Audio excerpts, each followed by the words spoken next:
రాజకీయాల్లో ఓడలు బండ్లు, బండ్లు ఓడలు అవుతాయనే మాట అందరికీ తెలిసిందే. ఇదే పరిస్థితి ఇప్పుడు ప్రకాశం జిల్లాలోని ఓ సీనియర్ నేతకు వచ్చిందట. నిన్న మొన్నటి వరకు ఆ నేతతో మాట్లాడితే చాలని వేచి చూసిన నాయకులు సైతం ఇప్పుడు ఆయనపైనే విమర్శలు గుప్పిస్తున్నారట. ఆ నేతకు తన వర్గంలోని నేతలతో పాటు తన పార్టీలోని నాయకుల అండ ఉంటుందా అంటే అది అనుమానమేనట. ప్రకాశం జిల్లాలో హాట్ టాపిక్గా మారిన ఆ సీనియర్ నేత ఎవరు? ఆయన్ను టార్గెట్ చేస్తున్న నేతలెవరు? Watch this special focus.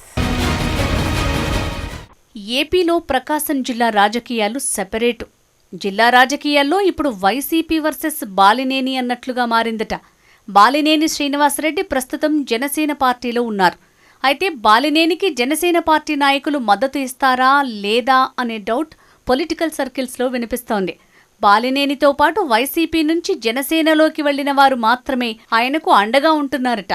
అందుకని ప్రకాశం జిల్లా రాజకీయాల్లో జనసేన పార్టీతో పాటు బాలినేని జనసేన కూడా నడుస్తుందా అన్న సందేహం చాలా మందిలో కలుగుతోంది. పిఠాపురంలో జనసేన పార్టీ ఆవిర్భావ సభలో బాలినేని మాట్లాడిన మాటలపై ప్రకాశం జిల్లాలోని వైసీపీ క్యాడర్ ఫుల్ ఫైర్ అవుతోందట. ఎక్కడ ఏ చిన్న అవకాశం దొరికినా బాలినేనిని మాటలతో ఒత్తికి ఆరేస్తున్నారట.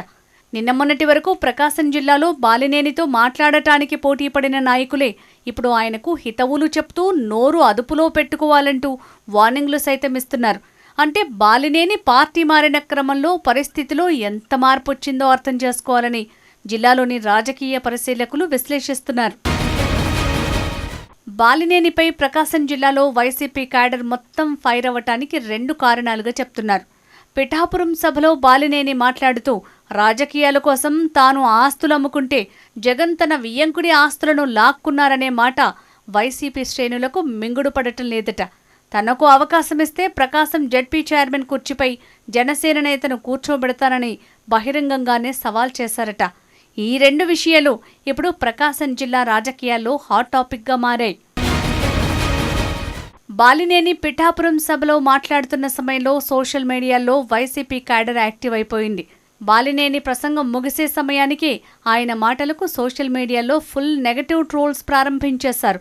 ఇంతటితో ఆగకుండా మరుసటి రోజు నుంచి గ్రామస్థాయి నుంచి జిల్లా స్థాయి వరకు అవకాశం దొరికిన ప్రతి ఒక్కరూ ప్రెస్ మీట్లు పెడుతూ బాలినేనిపై కౌంటర్ అటాక్లు చేస్తున్నారు. ఇక్కడ గమనించాల్సిన విషయం మరోటుంది. బాలినేని రాజకీయ జీవితం ఎలా ప్రారంభమైంది?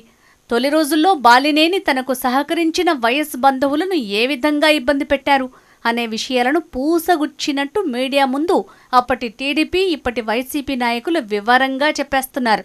బాలినేని రాజకీయ అరంగేట్రం చేసిన 1999 నుంచి 2024 వరకు జరిగిన తన రాజకీయ చరిత్రలో ప్రతి అంశాన్ని బట్టబయలు చేస్తున్నారు.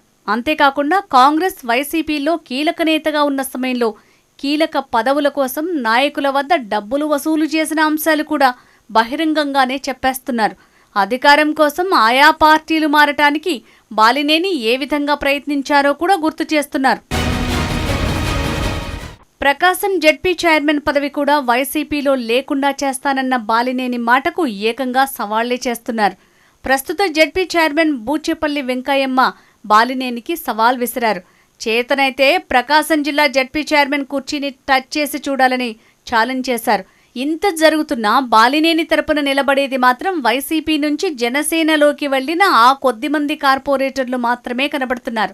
వారిలో కూడా ఓ 4 మాత్రమే బాలినేని తరపున గట్టిగా మాట్లాడుతున్నారు. బాలినేనికి జనసేన పార్టీతో పాటు కూటమి సపోర్టు ఉందా లేదా అనే అనుమానాలు వ్యక్తమవుతున్నాయి. వరుసగా రేవు పెట్టి బాలినేనిని ఉతికి ఆరేస్తుంటే టీడీపీతో పాటు మొదటి నుంచి జనసేనలో కొనసాగుతున్న నాయకులు లోలోపల సంతోషంగా ఉన్నారట. పరిస్థితి ఇలాగే కంటిన్యూ అయితే గతంలో ప్రకాశం జిల్లా రాజకీయాల్లో చక్రం తిప్పిన బాలినేని సైలెంట్ అవ్వటం తప్ప చేసేదేమీ ఉండదంటున్నారు రాజకీయ విశ్లేషకులు. రాజకీయాల్లో బండ్లు ఓడలు, ఓడలు బండ్లవటమంటే ఇదేనేమోనన్న గుసగుసలు వినిపిస్తున్నాయి.